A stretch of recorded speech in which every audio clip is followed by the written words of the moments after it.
Okay, it is. All right, here we go, everybody. Enjoy this episode of this here thing. I'm in the wrong tab. There we go. In 3, 2, 1. Nope, wrong one. Hold on. 3, 2, 1. Staff announcement. Incoming patients with heaped piles. Staff announcement. Patients with the squibs are on the way. Staff announcement. Incoming patients with television personalities. I love all of it, and I don't want none of it. I want none of those diseases. Thank you very much.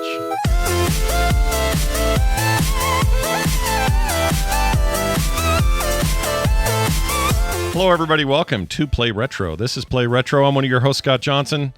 And look, I'm one of your hosts, Scott Johnson. I already said that. And my foot hurts.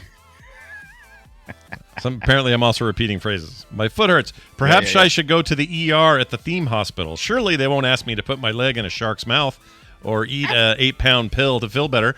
I am sure it's just all normal medical stuff at a normal hospital.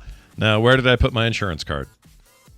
Normal medical stuff. And I'm your other host, Brian Dunaway, and I was just put in charge of an entire hospital with a theme. And man, I haven't had this much responsibility since that time I had to remove a funny bone with a pair of tweezers from the arm of that shocked guy with a blinking red nose. An electrifying experience that left me with a bad case of the squirts. I had liquid poop, Scott. Are you sensing a theme? Ugh. Mm-hmm. Ugh. I am sensing I got the piles. Yeah, the piles are the worst. You don't want the piles. We are, of course, talking about Theme Hospital, and we will talk more about it here in a minute because it's an important game, a Hallmark game, and also there are some really great ways to play similar games today if you do not want to play the retro version of it. But we think it's pretty important. It's also another Bullfrog game, man. Can't get enough of these Bullfrog games. Yeah. They come it seems like it was an important Peter Molyneux. He really did some stuff that Molyneux. He really did some stuff that really spoke to us. Yeah, right. Yeah, and stuck and like inspired other stuff, and not so much these days. They seem to be. I don't know what he's doing now. It's fine. He can retire. He's a legend for a reason. Let him be legendary. Doesn't have to be making new games every 6 months. It's fine with me. It's not a big deal. Yeah, but we're going to talk more about it. He can just sit back and rest on his success. Yeah, his laurels, if you will. You know, his laurels. L'Oreal. I'm worth it, or something. You are totally worth it. I am worth it. Here's something that we like to do. We like to talk about our retro weeks, and I found a very, very cool game that people need to play. If you like the 16-bit era that we often talk about here on the show, there's a game that just came out that reminds me of almost like a 2D version of what was the Sega game with the Valkyrie, the Warrior, what's wrong with me? Golden Axe. It reminds me of Golden Axe.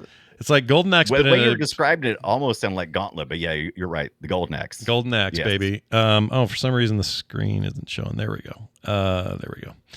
The game is called Abathor is the name of it. And you basically are this side-scrolling. You can do co-op, or you can just play by yourself. I've been playing by myself, but as you can see in these videos and screenshots that we're showing to the video folks, it is definitely happening in co-op as well. But it's 2D, side to side. It's definitely got the vibe and the look of an old game like that. Really awesome sprite work, incredible animation, really fun. I'm going to argue simple progression, but I don't mean that in a bad way. It's a real throwback to what's their goal? Well, the goal is to get through the level, not die, kill a bunch of stuff, and get these hidden treasure chests, get as many gems as I can. And then on the other side, I can use those gems to upgrade some stuff and do some stuff, and then off we go to the next level. It's like that. Handcrafted levels, beautiful 16-bit era art. It's clear that some of this couldn't have been done in the 16-bit era, but it has the soul of a Genesis game. Kind of like that just edgy,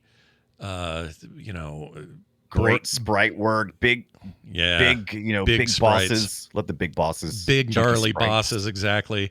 Has a very Boris Vallejo kind of, fantasy quality to it and stuff. Just kind of over the top and ridiculous and awesome. It's not too... Yeah, go ahead. Who's our current Boris? I think it's still Boris Vallejo these days. He's still rocking it. He's still kicking stuff. It. He's still on top. He's the man. He's the fantasy guy. He's still good. Him and Frank Frazzetti. Yeah. What's his name? Frank. Per, Peruvian American painter.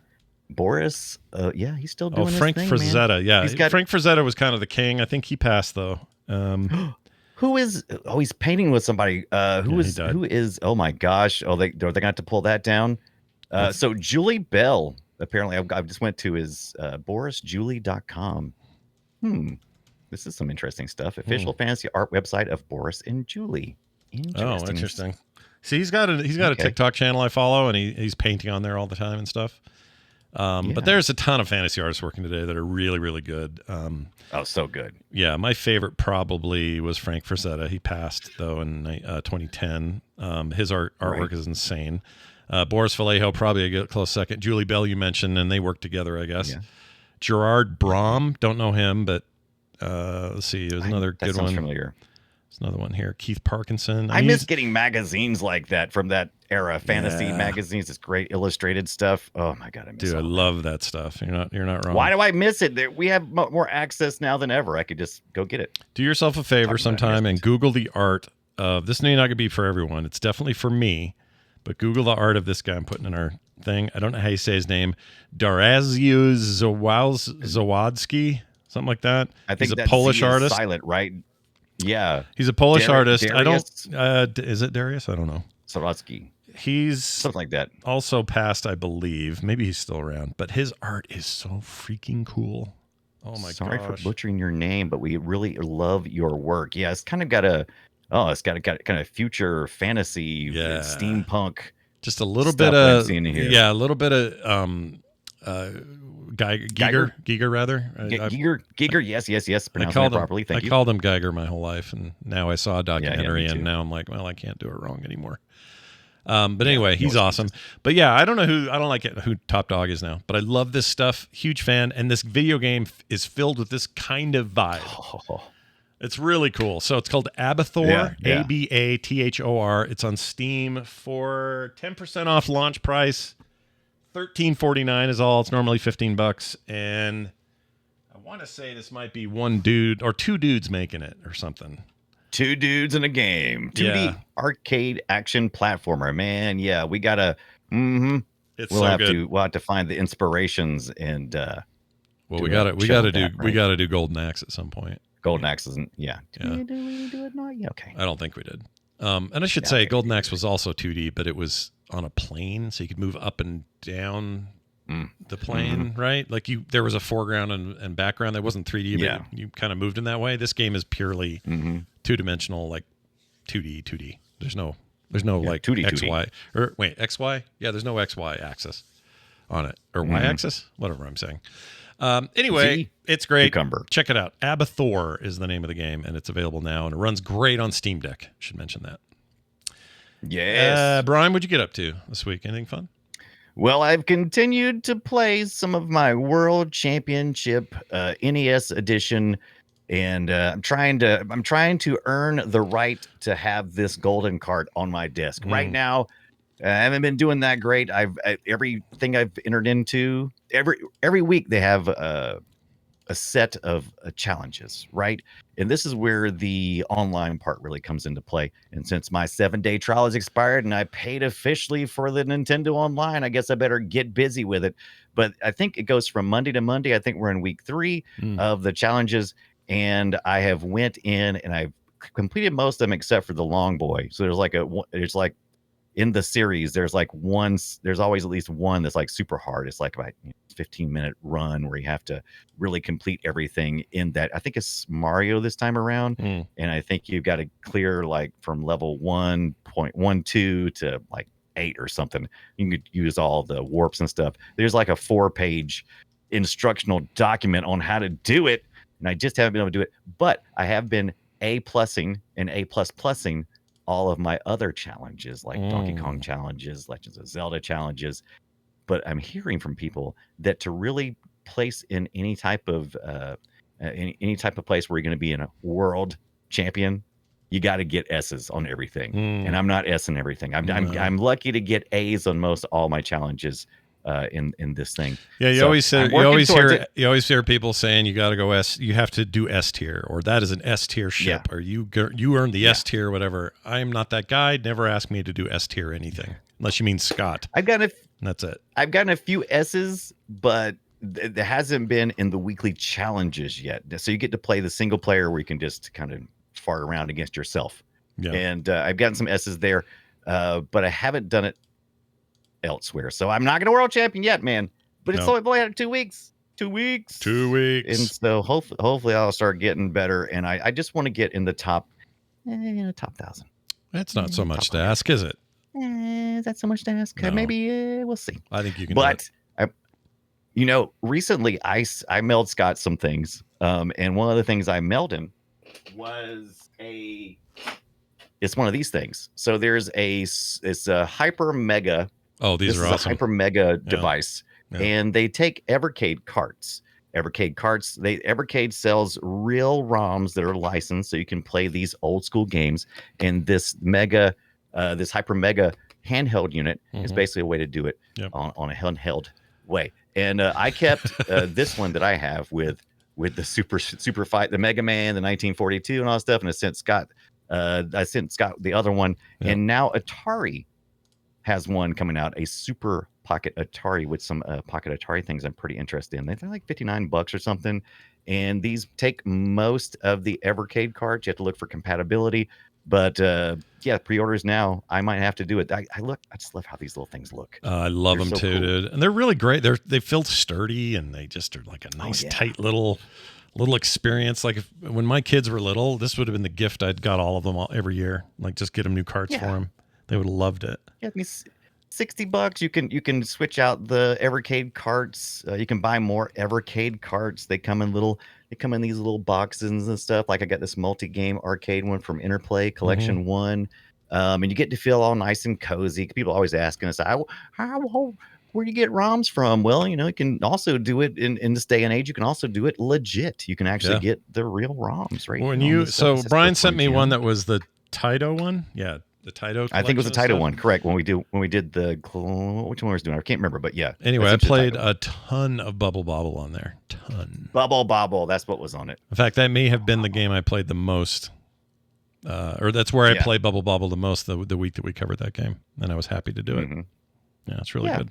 You're not gonna get if you're all out there looking like I want the one handheld device to allow me to play all the way up to the PSP. This is definitely not it. This is very much a very specific experience, very specific titles that that's just how it is, because it's a legit way to do it. It's a legit way to get these ROMs and pay these companies or whoever owns them now. It's the right thing to do and the tasty way to do it, as Wilford Brimley used to say.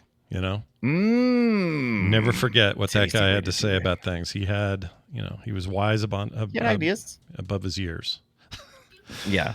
Was he though? Because he was pretty old the first time I met him. I think Our House, was that the TV show? Our House, was he? Yeah, but he's also in that. Right. I always get it mixed up. Our House, or the one with the quirky kid that was like a Down syndrome kid.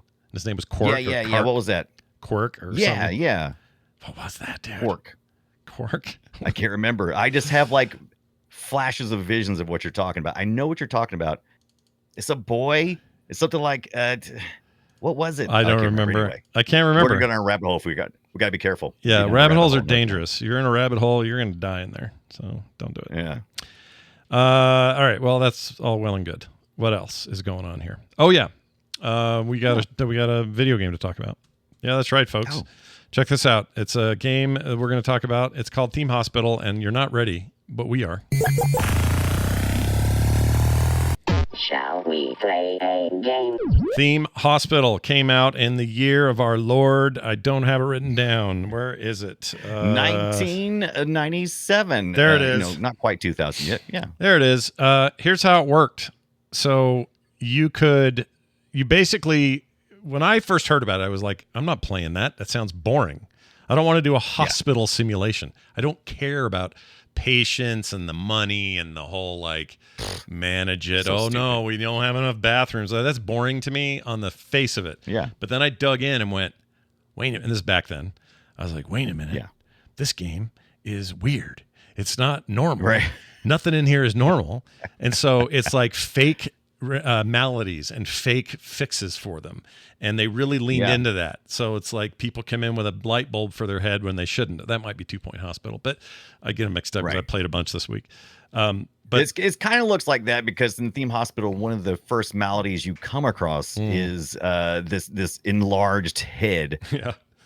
It's called bloaty head, which kind of looks like a light bulb. And you know them because they're all the rest of the characters that have been coming in this top-down 2/3 perspective have all had normal sized heads, and these guys come in with these big giant heads, and essentially you have to diagnose them, and then you have to hopefully you already set up in your clinic the debloater essentially, because you pop the person's head and it's totally gone, and then you inflate it back up. Yeah, they get and a head then you back. know that Now you're playing Theme Hospital, and you're not playing real hospital sim. Yeah, this is not hospital sim. This is let's have a good time sim.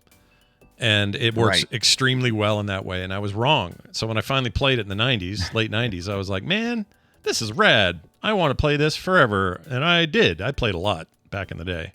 Right. A little less this week. I was only able to really peek at the emulated version. I ended up playing mostly the 2 Point Hospital, which is not only a spiritual successor, but also a lot of the same people are involved. And so they were kind of making the same game again. And it really, really is good. 2 Point Hospital is great. 2 Point University, also good. Or is it University? It's the one where it's a college management thing. It's also very good. Right. And there's a third one. We'll talk about this later, but my third one is called Galacticare. And it's brand new. Might even be in early access still, but it's a great take, and it's in space. So it's like Theme Hospital, but it's aliens, alien diseases, trying to help the galaxy be healthy instead of just your hospital. Yeah. It's very good. I'm really loving that. Yeah. So anyway, So go ahead. Sorry. I never played this at all. And but I only knew about it because our listeners had said we'd asked a while back. It's like, what do you guys want us to cover? And Theme Hospital has come up a pretty good bit, and it got voted pretty high in our list of please play this. And I was like, okay, I'll play it. And I did fire it up. It's on DOS and Windows 95. You can play it that way. I purchased it on Good Old Games, which is the DOS box version. And then I ported it over. I took that ROM, ported it over to a couple of different devices like my Atari VCS where I could play it. I also got the one we're going to talk about in a little bit, and some differences between the two is the PS1 version, which actually was a lot of people who played it that way, which I found kind of interesting because I thought this was just a PC game only. But like you said, you start up, you have X number of dollars. This is a Bullfrog jam, so they immediately throw you in with some weird animation, just like you would expect. They have some nods to their other games like Dungeon Keeper. And what was the other one? The Syndicate? Was that right? Is it Syndicate? Syndicate was them. Yeah, it was Syndicate. I think it was Syndicate.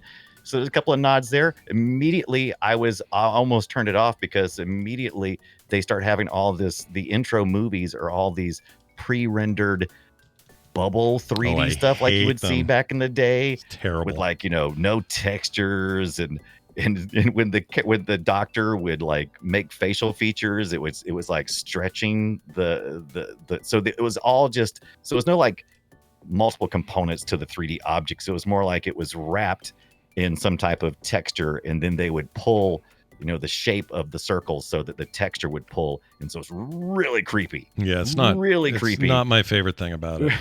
Like, here it is here, Chad. Look how low those ceilings are. This place gives me the willies. I don't like it at all. Right, and they shoot it all from a worm's eye view. By the way, I love the Bullfrog logo from this era. Oh, the little sketchy thing. It is so sexy, and they did a really good job with that part of it. But then once you get into the actual game, there's your Dungeon Keeper characters, your Syndicate characters. You got walking around nurses. They're doing a fly through of the reception area, and it's immediately weird. It sets the tone for what you're about to experience, because it's not just a hospital. It's like an ER hospital, like on TV. There's always something exciting walking through the door, right? Yeah. It's going to be weird. What's funny is the 2 Point stuff, similar art style to this, except obviously well done because we live in the modern age and it doesn't look like shit. Right. But this intro video, I mean, your mileage may vary, but it does essentially gives you an idea of what the sense of humor is going to be, the kind of game you're getting into. Yes. And it's nihilistic and kind of fun and ridiculous and over the top, and it will keep you up for hours trying to just make the perfect hospital. Yeah, and it's got a lot of good core mechanics. They got to step off from Theme Park, which was their previous hit. And so now they decided, it's like, okay, what else can we do in this management type series that we're kind of walking ourselves into? And so I think it's called Designer Series. I can't remember exactly what they called it. But anyway, this was like the second part, the second act to that. And so they had picked this theme hospital as their subject. And it's like, okay, cool. This is not going to be nearly as fun as a theme park because we're talking about real things. But they decided to take a funny slant onto it after they've done some research. And it was a massive hit. This would be crap for its time. Massive hit. Yeah. Massive, because the massive hit, the definition of massive hit will change depending on when you talk about it. Because today, if this game didn't sell 14 million, they wouldn't consider it, a success or whatever. But back then, this is during the 90s, and in the 90s, we were going through a couple of things. We were wanting to be irreverent, and we were wanting to be gross.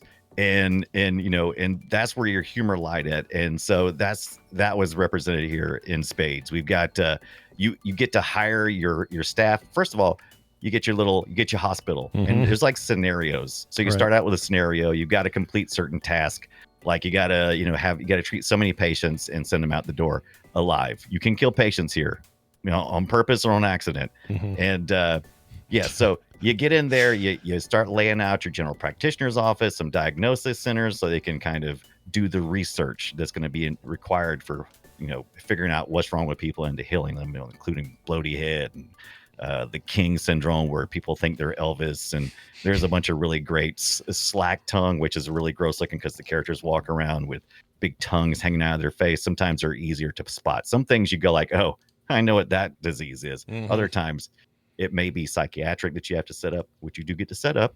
And that comes into play when you start hiring your doctors, because they have different disciplines. Yeah, they do be specialized for the most part. The early ones can be kind of general, but then later on in the game, you're like, well, I cannot do, snake face unless I have a snake face expert doctor, as an example. It's not an actual one, but And some of them research more than others. And so you want some that have therapy. So you want to find usually it'll let you know in the beginning of the scenarios, like, okay, you're going to be experiencing these types of patients. And so you start finding the right mix of doctors and nurses and handymen to kind of operate your hospital, which is going to include diagnostics machines, pharmacies, toilets, radiators. I didn't realize how important it was going to be to get the radiators in the right spot, because that's trying to heat these hospitals, which is kind of funny, but also kind of a real essential part to making sure that everybody is, happy, because you know how it is in these sims. You're always looking at the happiness of the patients or the customers as well as the workers, and you'll have to manage that because they'll get mad, they'll want to quit. You have to pay them more. I don't want to pay them more. I'm trying to make money, Scott. Yeah, I want to pay less. Profitable. I would like to pay less. I want to pay less. Yeah, there's how can I pay you even less? All the things that and love or want out of a game called theme whatever, they're here, right? All those aspects are here. So it's like, I need to expand. I want to add more rooms. I want to have a bigger building. I've got room outside. I can afford it now. That kind of progression line is here. Multiple hospital buildings are here. Oh, they're even showing it right now. Where he's moving doctors back and forth. So you're not limited to one space or whatever. And then you're just down to this game of, as things get more complicated, and as we have to hire more people and give them raises, and this doctor deserves more because he specializes in this, so we're going to up his pay, make him happy, make sure there's not a green room. What do you call it? What do you call it? Where the break room, like a doctor's break room. Oh yeah. They got to have a break room. They got to have a staff lounge. I believe is what they might have used. Yes. Yeah. And if you don't have that, well then you're screwed. You need to have that. And why do you need that? Well, they have to be well rested and happy, or else what are you even doing? What's the point of the game? And then you're like, all right, how can I maximize? And you start getting all like, what's the word? I guess I guess the word is capitalistic. Micromanage? I mean, capitalistic. You just gotta be capitalistic. Yeah, you just really want to grow stuff and you want it to be awesome. And so you do your best to do that. And it becomes one of those games that it almost doesn't matter what the subject is. You just want to maximize everything and just be awesome at it. And even if you fail, though, the game doesn't there's never a point, at least I never ran into one here, or even 2 Point Hospital, where it said, well, you're just so shitty at this, you got to start over. You can kind of adjust as you go and fix it. If there's too many people barfing in the entryway because you didn't hire enough cleanup crew or whatever, or the waiting room's too long or whatever it is, you can make adjustments and it will it'll fill back in and be okay. Now we're back into equilibrium. Unlike a real hospital, whereas if you had these kind of problems, you just shut the whole effing thing down. You know? Yeah, you just shut it down. Instead, here you get, you might invite or somebody might want to come see the hospital and they'll come check your hospital out and they may give you bonus money. It's always about the funding. So, So if you screw up, it can be a delay in success, basically. But you're right. It's hard to just flat out fail most of the time. Yeah. But you have to do a lot. Delay in success. Yeah. You have to do a lot to really, really fail. And as far as I know, there's no I guess you could go through and sabotage it and make a permanent fail state, but I don't know how you do it. I tried to fail, and I think if this was maybe a little more modern, and maybe the 2 Point Hospital does this, but my psychiatrist has a changing area, and at first I was concerned because I'm like, so in most of these rooms you set up, it'll set the room up, and then you have to choose the item that you're going to put in the room, and you'll choose where you want to put it at. Most of the time, the rooms can be resized to be more appropriate for what you're doing. And also it gives a little bit of prestige to the individual who is working in those rooms. They feel a little more rewarded, right? Because they got a little larger room. Sure.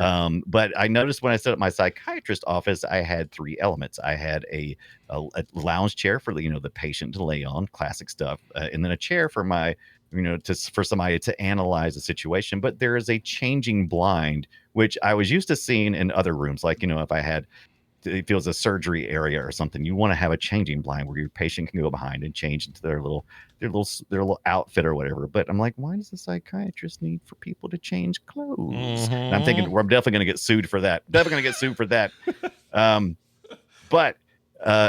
when I started watching, and this is always fun in these games, I love this about all Sims games, is you're usually so busy micromanaging all the numbers and all the people talking and all the text work, that you may not get a chance to watch the animations. And this one has great animations where when people go into a room, they'll change, and I noticed that my psychiatrist was actually the one doing the changing. So he actually goes he has his scrubs on and he changes into more appropriate Freudian type of examination. I'm like, oh, okay. So I guess that was just probably to save space, because to limit the animation so that he just kind of walks out from behind the blind. I'm like, okay, so that's smart. So there's a lot of smart programming going on in 1997 on the PC DOS area for this game, considering they had so much to handle in a pretty short time to do it in. I think this is the typical of this era. I think it was 6 months or something like that. It was a pretty much fast faster turnaround. development. That's so annoying about that era, because I mean, you think crunch is bad now? Crunch was like the standard back then. It was hardcore. And they started at they started with the theme park engine, but by the time they got through, they had completely pretty much wiped everything out, because it was like, oh well, this isn't, there's no rides here. But Mark Weebly, I think his name is, the game designer. Sure. I think, and then lead artist Gary Carr, those were 2 people I heard a lot about during interviews. And I really like Gary Carr's story and how he actually left Bullfrog and went to work for the Bitmap brothers when they were talking about doing theme park. And he was like, it sounds stupid. I don't want to be involved with this. I want to do something more fun. And so he left and for a while, and then he came back just in time because they had success. They had success with theme park. And so he came back, Gary Carr did, and they were like, oh, he's like, I want to work on this new Dungeon Keeper game you guys got. And then they go, guess what? We're sticking you on Theme Hospital. And he's like, no. But he got on board. He wasn't happy about that, eh? Poor guy. No, he wasn't. According to interviews and stuff, he was not exactly happy about being put back on there. But apparently, it works out. It works out in the end. We have another pretty good hit in Theme Hospital. Not as much as Theme Park, but it still did pretty good. And Bullfrog kept the doors open and got to keep on making games. Do you So think? you can't Do you complain think about the that. success of that is mostly down, or sorry, not the success, but the long-standing sort of cult success, we'll call it, of Mhm. Theme Hospital, is partially due to the fact that it wasn't mainstream the way that a theme park Yes. is, or the I don't know. I'm trying to think of another good example of this. Like, you automatically put yourself more nichey when you say, yeah, it's like a hospital, but we're having fun and we're screwing around. But you're taking it away from a more mainstream perspective and saying, you're going to have to seek this out a little bit. This is not going to be Right.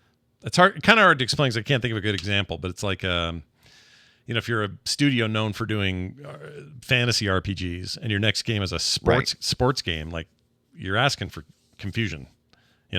Yeah. And this you're- is you're maybe right. a little confusing. It's like, oh, a hospital, weird. Like, I don't know. I could see why it just didn't take hold right away or whatever. Exactly. It doesn't seem like something that would sell. But once again, this is 97. We have a lot of there's a lot of guy thinking here beforehand, like at theme parks, a lot of thrills and adventures and that kind of stuff. And if I remember the interviews correctly, I'm having trouble remembering exactly which interview it was in, but there was some of the developers were talking about the numbers themselves, that they had if I remember correctly, and please make sure that I'm right on this, but if I remember correctly, this had a higher female gamer base, right? Because it's a little bit different. It's not all thrill based. It's management based, and maybe some of those people that didn't find living in that rude area of theme parks maybe found the acceptable humor here in Theme Hospital, especially since is smart, because you do have doctors who we classically consider have god complexes, so it fits right in that these doctors are just asinine in how they deal with everything, and so it's a lot of fun. And I think that's and I was down with it. I didn't think I would like it. I was like you. I'm like, hospital stuff. I hate the hospital. But when I got in there, really saw the humor of it. It's always fun to laugh at to make light of death. And especially when you're doing stuff like bloaty head disease and hairy-itis, which I always read as hairy tits. I apologize that I had to say it, but it's the truth. Is hairy-itis, but I always read it wrong. Yeah. What's up with that? There's a I don't know, but there's a guy walking around, and it's so fun when you see these guys show up because they're all hairy and stuff, and you kind of know what you're in for. Yeah. And one of the things, I'll give some tips right now from the very beginning. Ooh, if you're playing tips. Theme I like Hospital for the tips. first time, All right. if you're playing Theme Hospital for the first time, I did this on accident. I was going through the settings as I often do, and I noticed that one of the things you could do was adjust the speed, which is typical of Sims. And I happened to leave it on the lowest speed just because I was playing around. I didn't even mean to, but man, that really came in to help me a lot later on, because the clock starts immediately. So when you start up, the first month in January of the year that you start is they give you time to get the hospital ready, which means placing everything, hiring everybody you need, and getting ready for the doors to open, which opens February the 1st. Jeez. And and so if you don't start out and knock that speed all the way down right away, you've only got like 2 or 3 minutes before the hospital's opened up. I forgot they did I that. just got Like lucky. So I'm confusing the playthroughs or how much I've played of each, because they all do it a little bit different. Right. But 2 Point Hospital got rid of that. I mean, there are time-based elements of the game, but there's no like deadline to launch. And I hate that kind of stuff. Like, I don't want to feel arbitrary time constraints. Just let me sandbox this shit, Yes, please. And that's how I play. That's how I play these games. Is I go full sandbox. Even if they don't offer a mode, I will go turn things off or ignore stuff that otherwise makes me feel like I have a timeline. Hate that. Because we want to play it. We want to play, because that's what these are really, right? We want to play it like we want to play it. I want to lay out.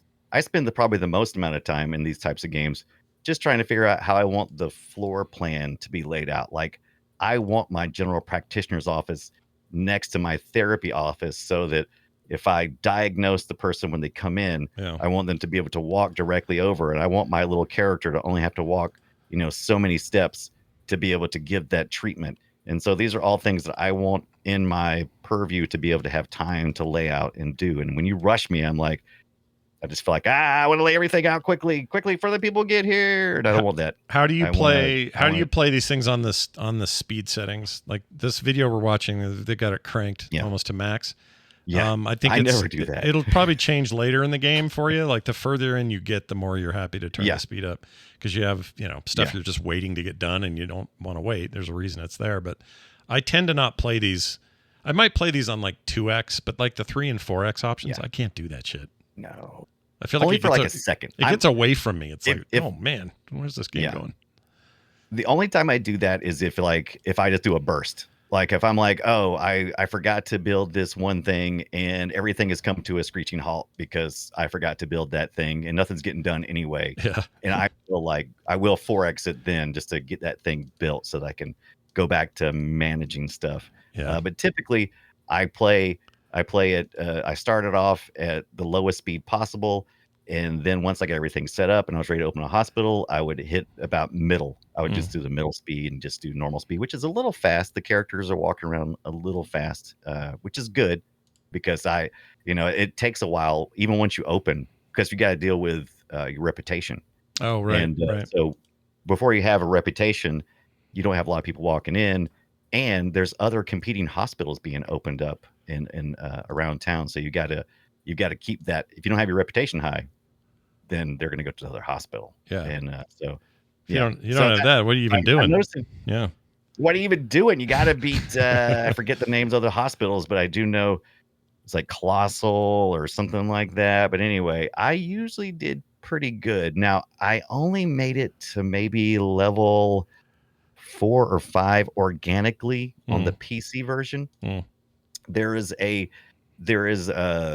are moments where you'll be asked to make decisions and you can pop out to a screen after someone's been diagnosed and there's like a fax machine there, and that's pretty cool. It's an old school looking fax machine, and it'll give you options of like send the patient home, take a chance, and it'll give you a percentage of the possibility of having success based on how much you've researched it, or have them wait around. I never let them wait around. I'm like, I either send them home or I take a chance. I roll the dice. Yeah, I don't want them. I don't want them hanging around. Get the F out of the bed and let's open it for somebody else. Yeah, get out of here. But on that screen, apparently you can punch in cheat codes for different things. I didn't go deep down that rabbit hole. I didn't do that until I got to the PlayStation era console version, and then I kind of cheated a little bit. But some of the things that really shine about this game is this really cool music, which you played a little bit earlier. Oh, it's so good. Let's hear a little bit of it. It's so good. Here, yeah, give us a little bit of that music. A little bit. Nurse required in ward. Doctor required That's in GP's office. Oh man, the voice works so good. I love it. The voice actress, the single voice actress in this game makes it, right? Yeah. That monster voice, it is, and she's always, it's either informational or is something hilarious. Staff announcement. Incoming patients with heaped piles. What the hell's a heaped pile? I mean, you can tell you can tell British people made this game, right? Like, it's very British. Yeah. Oh man, yeah, bloaty head, harryitis, piles, slack tongue, all this stuff is great. Oh, and invisible people. I had the hardest time seeing them. No, I had the hardest time curing them. I just couldn't seem to get the right balance of research and to get these guys where they needed to be. And it's so great when you kill these characters and almost immediately. And it's actually good because you'll get this sound when you have a successful treatment of a patient. It's like a cha-ching sound. You're like, okay, I made my money, and you still get paid even if they die. Yeah. But if they die, it's like there's like this kind of a boo sound.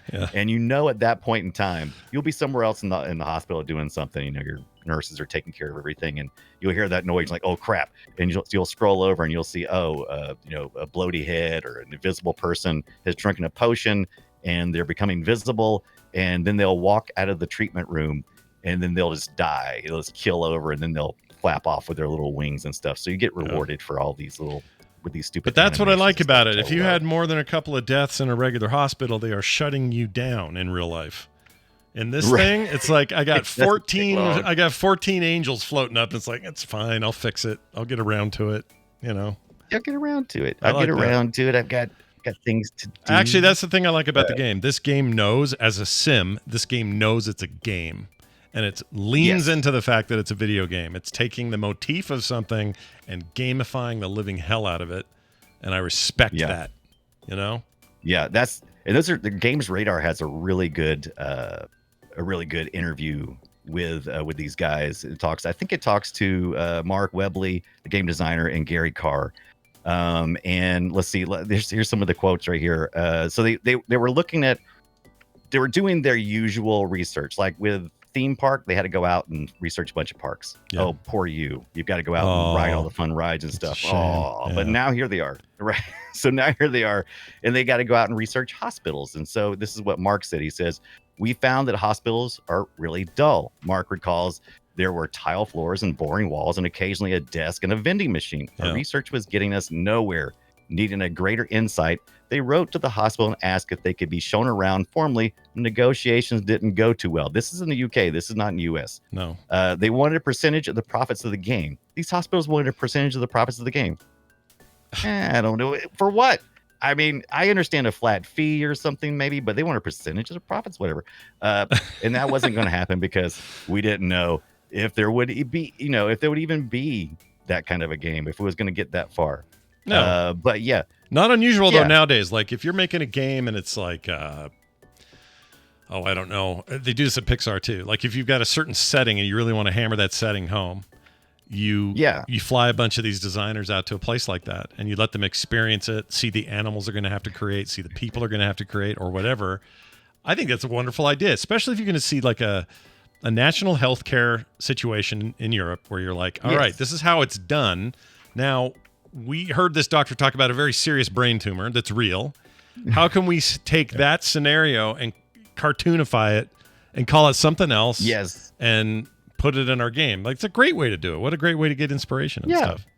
It really is. And we talked about this just recently. When you're dealing with agencies of the government, or the city, you have to kind of you tiptoe around stuff. So of course, when they were making this game, they had to consider, will this be offensive to hospital staff, doctors, nurses? Are we making fun of them when we're doing this? Kind of like when we were talking about we did Jet Set Radio not that long ago, and it was like, oh, is this gonna spur people to do graffiti, and how is this gonna affect the community? And so they were thinking about that here too, and they said not only is it boring, but we probably need to make it where it's just ridiculous. Everybody will understand this is comedy. Mm-hmm. This is not us poking fun at a very serious situation, which is life or death situations. It would have been tough if it was all like heart attacks and cancers and nobody want to play. No, right? I don't want to play cancer simulator. Are you kidding me? That's terrible. Right? Cancer theme cancer. Nobody wants to play that. Theme cancer. Oh man. Right? Nobody wants to play that. No. But dealing with some bloaty heads, hairy tits, that kind of stuff. That's hilarious. It's hilarious, man. You should call it that. Heads. You should call that should be called hairy tits forever. That kind of thing. It's a pretty bad disease. Yeah. No, you don't want those, dude. I'm telling you right now. No. I got a little hair where I don't want it. Go ahead. No, you go ahead. I got too much hair. I need a hairectomy. Yeah. Is what I need. Or I need a hair transfer from some of the hairier spots to the less hairier spots. Yeah, I got stuff coming out of my nose and my ears that I could definitely move somewhere else. Like up here. But I played this like I said on Good Old Games, and I was using my keyboard and mouse, which is probably the way you want to play most of these things. But I did hear from a good bit of these people out here, our fans, listeners, that they had their theme hospital experience from 1998 on the PlayStation 1. Ooh, let's talk about that a little bit. That thing was a much more how do I put this? I felt like it was more streamlined experience. Yeah. Controller wise. In fact, I think that's absolutely. I can't remember. I played the PC version, I think, but then I also have memory of playing this with a controller. But maybe I'm thinking a 2 Point Hospital, which I've only played with a controller, so I don't know what I did. You could actually play. Now the emulation I did, I was playing with a controller and keyboard a lots of times instead of getting the mouse out because I could just use my left stick or right stick as my mouse, and that worked fine. But I really noticed how much better a controller experience was once I played the PlayStation 1 version. Yeah. But here's the thing.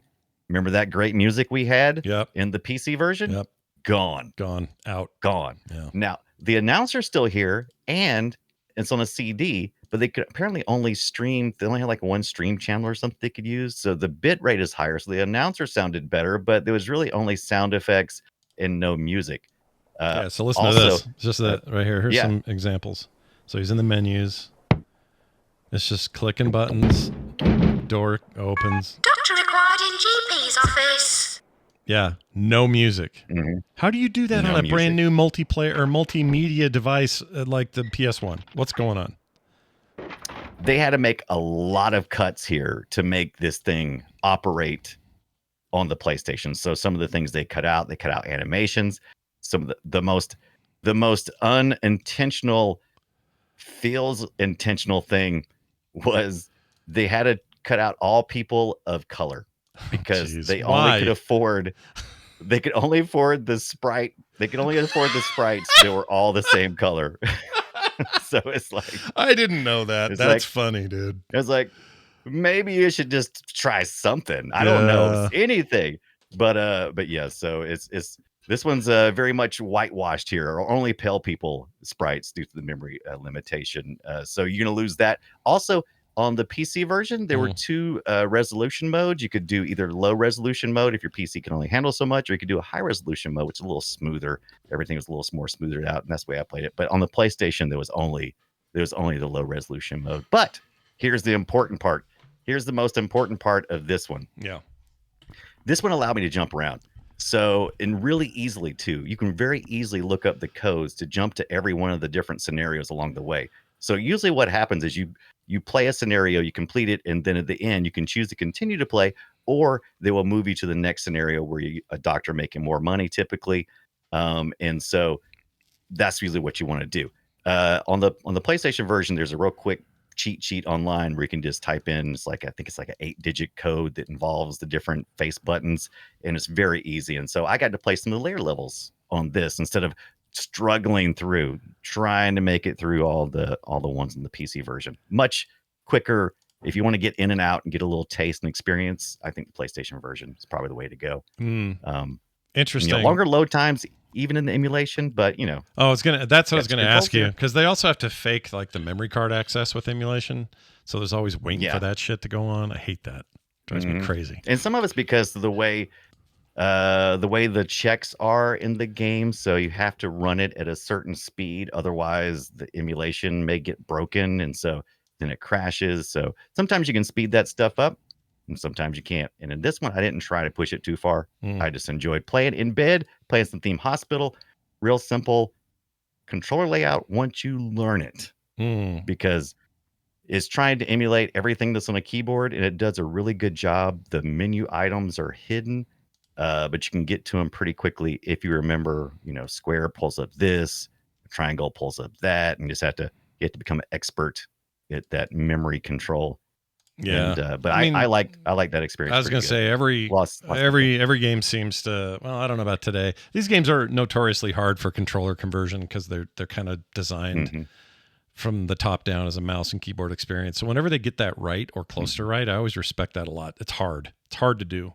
It is hard to do, but cleaner interface as well, because they don't have to have as many things on screen waiting for you to click them. You can click them and then kind of drill down to the different things. And but playing in bed, huge bonus. Bonus. Theme Hospital in bed as I fall asleep and drop my Steam Deck on my face. Then I have to go. I have to go to Theme Hospital. That's where I did a little emulation, was on my Steam Deck, but I ended up playing so much more 2 Point Hospital again, and I think I'm hooked on it again. Yeah. It's so good.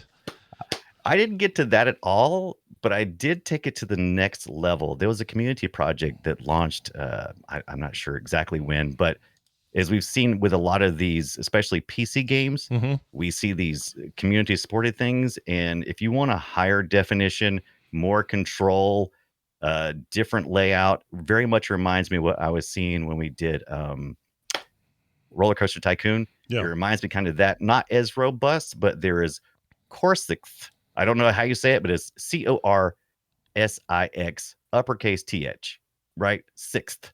So CorsixTH is what I think it's called. The theme hospital, the TH heavily emphasized, right, for the theme hospital. But it allows you to install on modern PCs without having to install DOSBox and doing all the DOSBox setups and everything. I use DOSBox Pure, by the way, through RetroArch. That was the easiest way for me to set mine up. Well, and you're a nerd, so Yeah, I'm a nerd. I'm a nerd. I like nerding it up. Yeah. But yeah, this project's pretty cool. I did play it a little bit this way. It gives you a lot more options, how to start off, quality of life improvements, better graphics, better control. You can zoom in and out. I always forget about that before I start playing some of these really old sim games. A lot of them you were locked in. You know, I need to see a little closer at that thing down there, and you can't do it. You just you out of luck. But here you can zoom in, zoom out, and get a bigger, much large. By zooming out, you can see the whole hospital. You can see the different areas, because you got to buy.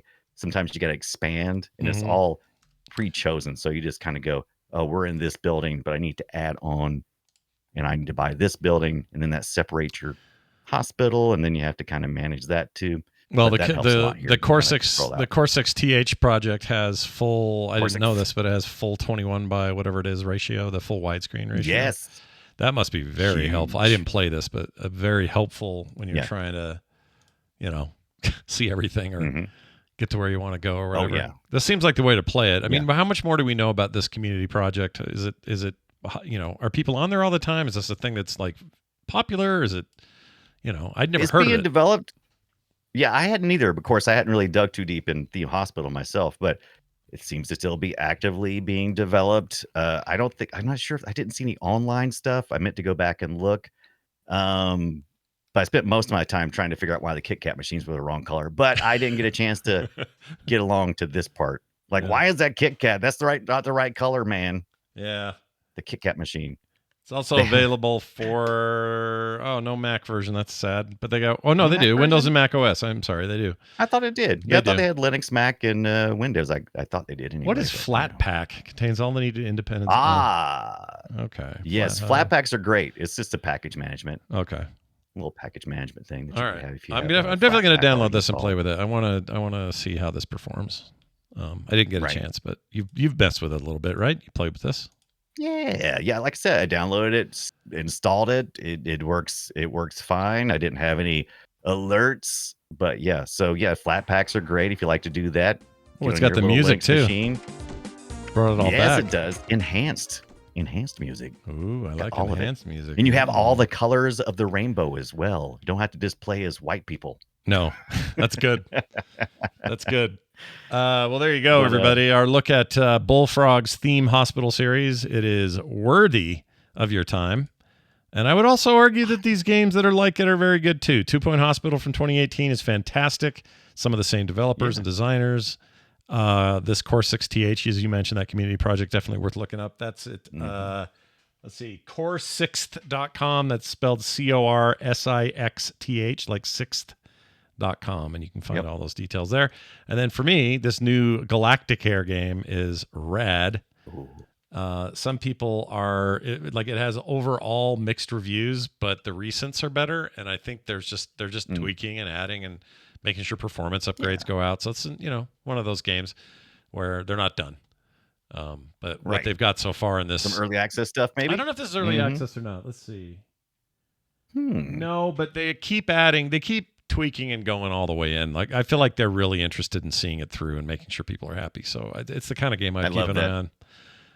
How much is it? It is. Oh, it looks fantastic too. Oh, it's a beautiful game, and there's this part of the game where you actually you send a shuttle out on missions, and the missions are to bring special patients back, or to find a cure on some planet, or find material only some galaxy has that you need to be able to cure these space monkeys or whatever problem they have.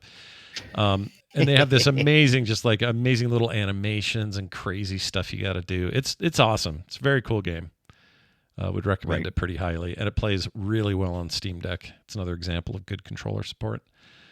One thing I Yeah, didn't go ahead. do. One thing I didn't do in the exploration of where to emulate this or to get it was EA still sells this, and actually a few dollars. It's like $1 cheaper than on Good Old Games, but I just wasn't sure. I'm like, well, how does that work? You don't tell me anything about it? Is it DOS box? Is it some kind of native Windows installer? I need more information, EA, before I go give you my good money.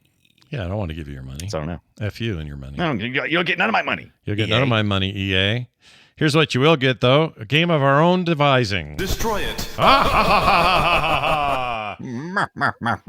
is a game we call Guess My Game. We take old audio from an old source and we play it and we try to stump each other as to which game we brought. We have 4 possible answers, a year and a platform, although your year's not in here. I only see your platform. Oh, hold on a second. I'll get in there. Easy enough. I will begin the shenanigans with a N64 title from the year 1999. Are you ready for this? Do it. 90. Oh, Here you go.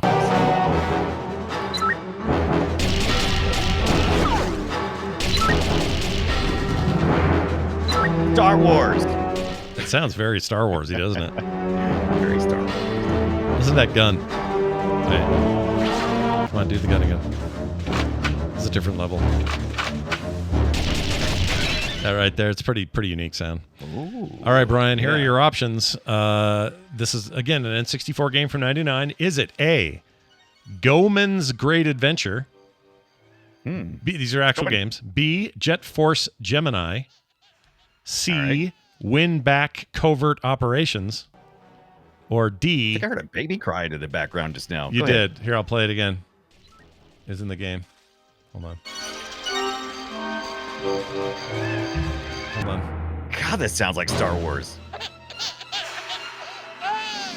Baby Grogu. Definitely a baby in there.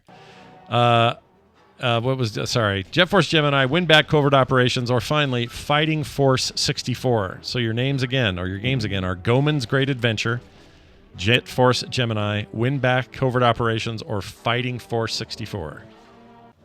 And not Star Wars Lifter. Definitely not Star Wars Chop Wars Star Lifter. Chop Wars Lifter. No? Okay. No. Goemon's Great Adventure, never heard of it. Jet Force Gemini, heard of it. Can't remember what it looks like. Win Back Covert Operations. Never heard of that either. Fighting Force 64. I think I remember that one. And I'm gonna feel stupid, but I'm gonna say I don't think it's Fighting Force 64 because you're probably gonna go, oh, it's 5 minutes in, Brian. You don't remember that part of it? Shut up. Let's see. I'm gonna have to go with. For some reason, I'm getting a vibe off Goemon's Great Adventure. It feels comical. It feels like maybe that's the idea. Maybe a reason why I have a baby. I don't know. But Win Back Covert Operations, it doesn't sound like that at all. Hey, I'm going with Goemon's Great Big Adventure. Let's find out if that is correct. Close? It is Jet Force Gemini. B. Jet Force Dang Gemini. it. Do you not remember this game? I do. I must not be thinking it. I remember the title, but I don't remember what it looks like. Apparently, Jet Force Gemini. Well, it looks like ass now. Let me take a look at But this. at the time, this seemed all right. Okay, I do remember this. It was okay. it yeah, was that pretty makes good sense during its day. I would say. Yeah. My only complaint about it is graphically it doesn't hold up. The audio though, amazing. Yeah, The pretty music in this tasty. game, crazy, right? now. Tasty. Like that's some of the best orchestration I've heard in a game. It was also Yeah, Rare, that's by the way. amazing. Rare made this, so that maybe helps. Oh, if I hadn't known it was Rare. Yeah, the music's real good though. That I might be. swear this looks. Yeah, This might be one we this play looks at some different than I point. remember. Yeah, I think it should be. And this version is someone's like playing this. it widescreen, but that's incorrect. Anyway, But that's incorrect. You cannot. Incorrect. I guess you could mod it. All right, Brian, let's talk about yours, an arcade title from 1986, right? Yeah, this is an arcade title from 1986. Why don't you roll that beautiful bean footage? Thank Here you, we sir. go. Let's see what we got. Oh, it's loud. It's no Jet Force Gemini, but you know. No.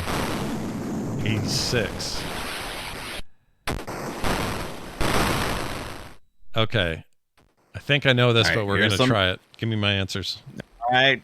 Here's some choices from the arcade from 1986. These are all real games. A. Commando. B. Rampage. C. Battle City.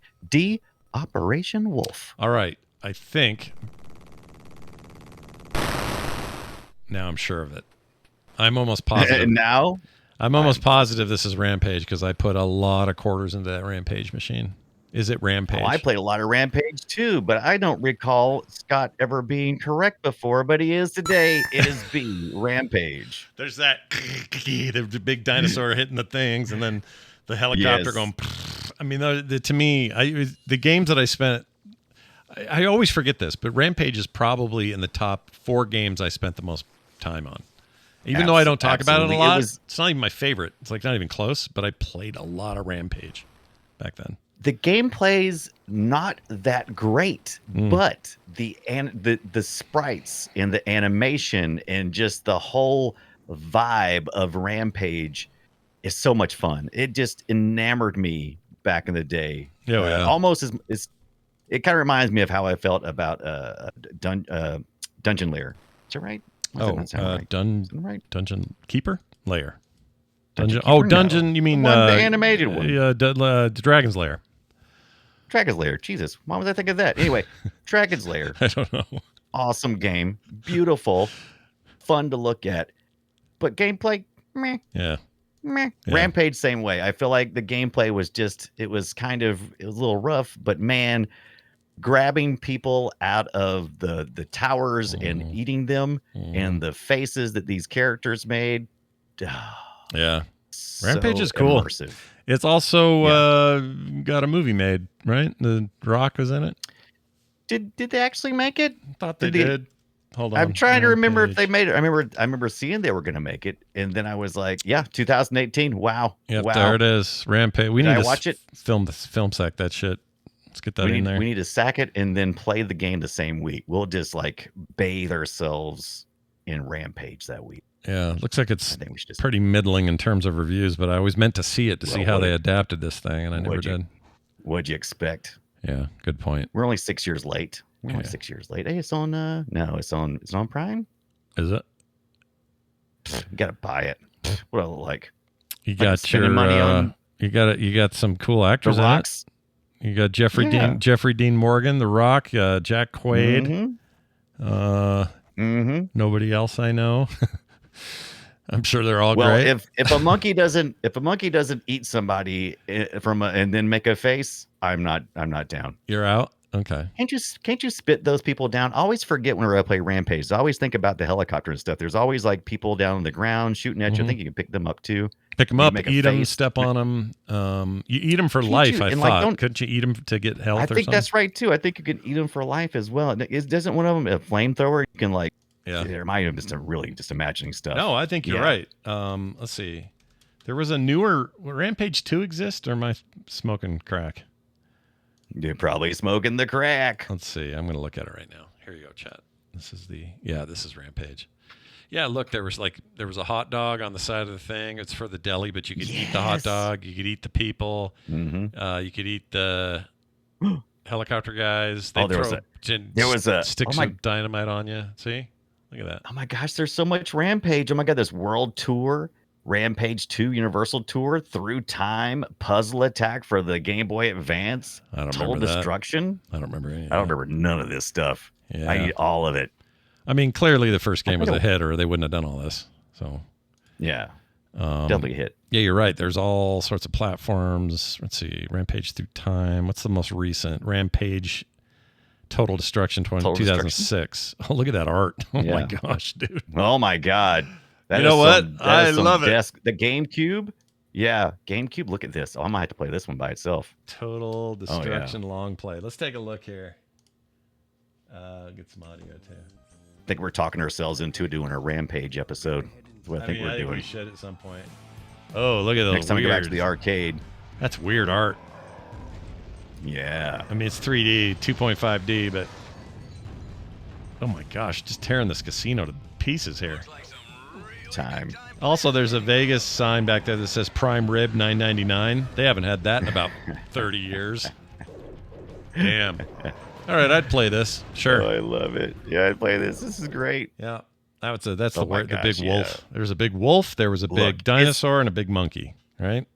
It's close enough. It's close enough to retro for me. 2006. Come on, and it looks like 2006 too. It looks like 2004, man. Oh, What hell are you yeah. talking about? But look at this monkey on the cover.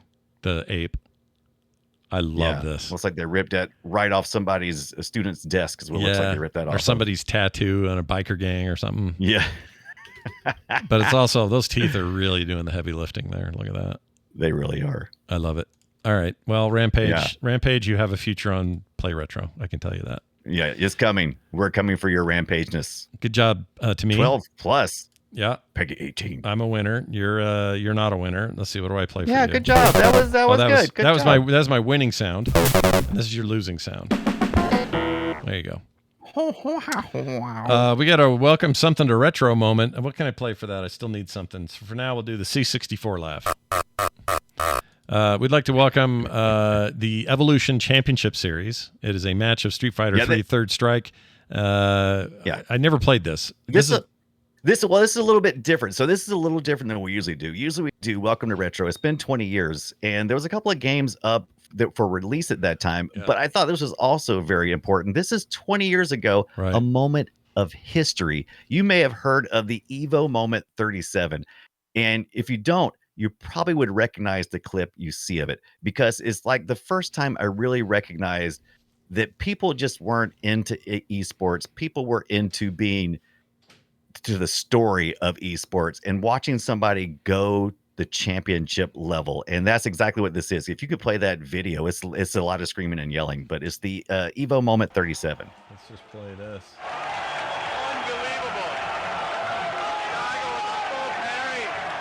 And people are stoked.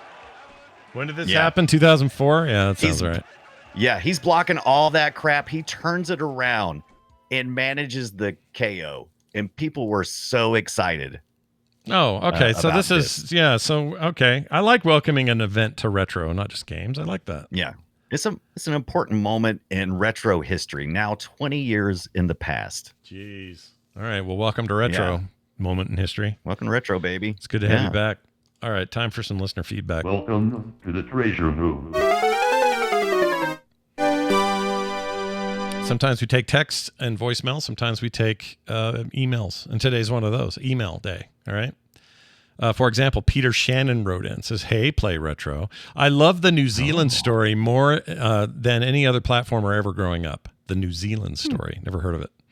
The levels are long and varied with fun mechanics and bosses that are have a lot of secrets and lots of warps. Very easy to emulate on MAME or PC Engine. Back in 1988, I played this thing for something like 200 hours over the Easter school break. UK had 3 to 4 week breaks over Easter back then. Geez, that sounds nice. Finding all these secrets and beating this game on hard. Nothing came close to this platforming joy for me until Mario 64, which is maybe my second all-time favorite. I agree. I love Mario 64. Mm-hmm. I played it on the Atari ST, which was a great port and had a unique, I almost read flapping mechanic. Fapping mechanic. Says you could do a double jump by timing it up twice, and our little Kiwi could also his wings. I think he means flap his wings. Okay. Waggling the stick up and down really fast could make him fly straight up. I never played the real arcade game, but I found joy double jumping and jumping really hard on MAME with my Miu Mini Plus, which he's playing now. Oh yes, I do love my Miu Mini. That is. Yeah, it's Kiwi good stuff. Craze was Taito released it as Kiwi Craze. Interesting. I have to look that. North America, the NES version was published by Taito as Kiwi Craze. Yeah, that one's not on that little cartridge, unfortunately. Anyway, great game, holds up really well. I feel it was overlooked. Love the show. Thanks for making it. My best, Peter Shannon. We'll have to look it up. Nice. I didn't notice the thing. I didn't either. This looks cool though. I always love learning new stuff. Back in Zealand 1988. story. Long play. Let's just take a look here. See if we can find a piece of history. Oh yeah, here we go. Piece of history. We're going right here, boys. It is Taito. Let's see what we got here. He's a cute little leg guy. Mm-hmm. Yeah, a little leg Like I man. said, they put it on. They put it on the NES. It's pretty cool. I think I might have actually played this a little bit of it on one of my little collections. Some of these characters look very familiar. I don't know that I know this at all, but I'm interested. This looks like fun. Yeah, it's got a nice tight control. I like tight. You know, tight controls. Tight-toe. Did this never make it to the States? Or you said it did? It was under a different name? Yeah. Kiwi Craze. It was the NES version was published by Taito. So I don't know if you ever got an arcade version, but I do see a lot of ports, plenty of ports. Looks like it only was in the EU. It released worldwide in 1988, later that year. So, okay. All right. Okay. Nice. I don't remember the arcade version, but this looks good. Yeah. I have no memory of this at all. So thanks for letting us know, Peter, and I may have to check that one out. Yeah. We got 2 arcade versions of stuff that we could do now. We got 2 more arcades. Yeah, baby. Games. Yeah. All right. Yeah. Quick retro report. It's hard to say. Retro report. Laporte. Leo, retro Laporte. The retro report. That's right. We got Toaster, Tycoon servers. We got Unreal Tournament, both 2004 and 99, retro achievements, all that stuff. Anything special going on in there? No, just right over to retrogib.com, retrogib.com for all of our servers. If you have a new server that you have in mind, like, oh, guys, you didn't hear there's a server that you can set up and we can play some more retro games. We have not taken down any of these servers we currently have, but they're not being used as much as they once were. I have a feeling that Unreal Tournament 99 and Unreal Tournament 2004 will have a resurgence probably in the fall. I'm not sure about the Roller Coaster Tycoon server and the interest in it. It may be coming down and something else, unless you tell me otherwise. But thank you for the follows on retroachievements.org. My name is Mission Deep, and there is a Frog Pants on there. I don't know if Scott's. I'd give him the login information. You have to log. It's over there. there. To log in to do it. Yeah. And you could do that on a lot of your machines. If you got the Ambernick machines, if you got a Miu Mini, anything basically that can get online will probably have access to retro achievements. How about this? It's a lot of fun. Can I hook this up? What's that? Absolutely not. So what is that even? It's a little, you got like a little tabletop. It's a little mini? playable Miss Pac-Man. It actually works. No, yeah, very nice. No, I don't know of any retro achievement plugin or access for that. But yeah, it's got a keychain on it. See? Oh, I like it. Oh, I like that. Yeah. Oh, I like the little keychain. I like that. I played a real Miss Pac-Man this past weekend at a Greenwood Gamer that the arcade just opened up, and Ethan beat me. My youngest son beat me at a couple of rounds of Miss Pac-Man. I feel ashamed. Well, I feel ashamed, it's Scott. to get you back for when you were beating him all the time when he was young. Oh wait, I didn't mean to say that's that right. way. That sounded terrible. Well, we had that, and we played some we played some NBA Jam as well, and we played as a team, and we lost, so that felt a little bit better. Now, me and Scott last week, I believe, we got a chance to watch another episode of the X-Men, the original X-Men. And that was fantastic. And if you want to hang out and do that with us next time, head over to frogpants.com/Discord and join the Play Retro Discord channel. You don't have to be a patron to do it, but the patrons do get the archive of it. That's right. They get the proof it existed and can watch it anytime they want. And I've been getting good feedback on that, so that will continue. Here's the thing, though. Usually when we do it, it won't be today because we're recording a weird day, but normally we do it right after we're done with the episode. So if you want to catch us live when we record on Fridays, 1:30 Mountain Time's our normal time, that will often be the time where we can peel out and watch one of those before we take off. So check that out. Peel out. All right, that's going to do it for today. Big thanks to all our Patreon folks. Nobody new this week, but if you go to patreon.com/playretro, you could be someone new who we could mention on the next episode. So go sign up today and get no commercials ever, get pre-show content every week, and other cool benefits you can only get if you sign up today at patreon.com/playretro. And if you're already a patron supporter and you think of something more you would like, let me know. Or you're a patron supporter and on the fence, and you're like, man, if Scott and Brian just did like a little news segment, occasionally, or some kind of host special or something, if that would be the thing that crosses you over to the next line, I take tips. I take suggestions. Yeah, he takes tips. I also take regular tips. I take tips. 20% gratuity. Keep it coming. Just kidding. 20. I'm like all about, I'm like about the 22% gratuity. Oh, shit. Well, I'll go up to, I'll do 24, but no higher. Forget it. All right, fine. All right, there you have it. Next week's discussion, Flashback, The Quest for Identity, 1992. I stayed up until, I got up at 5 in the morning, waited in line at a Software Etc. until, I think, 7 a.m., and all just to get my Genesis copy of Flashback, The Quest for Identity. And I do it again, dude. I do it again. I love that every game. day. I love that game so much. I played it recently, in fact, so it's going to be really fun to talk about it.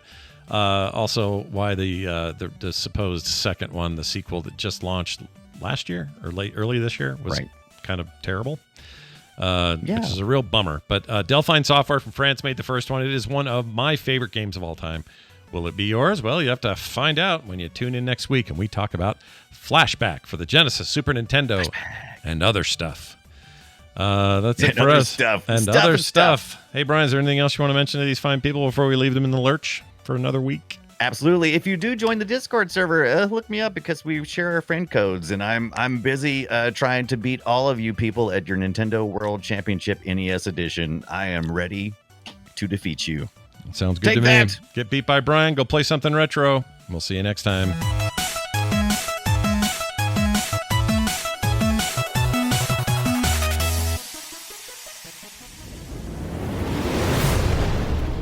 This show is part of the Frog Pants Network. Yes. Get more at frogpants.com.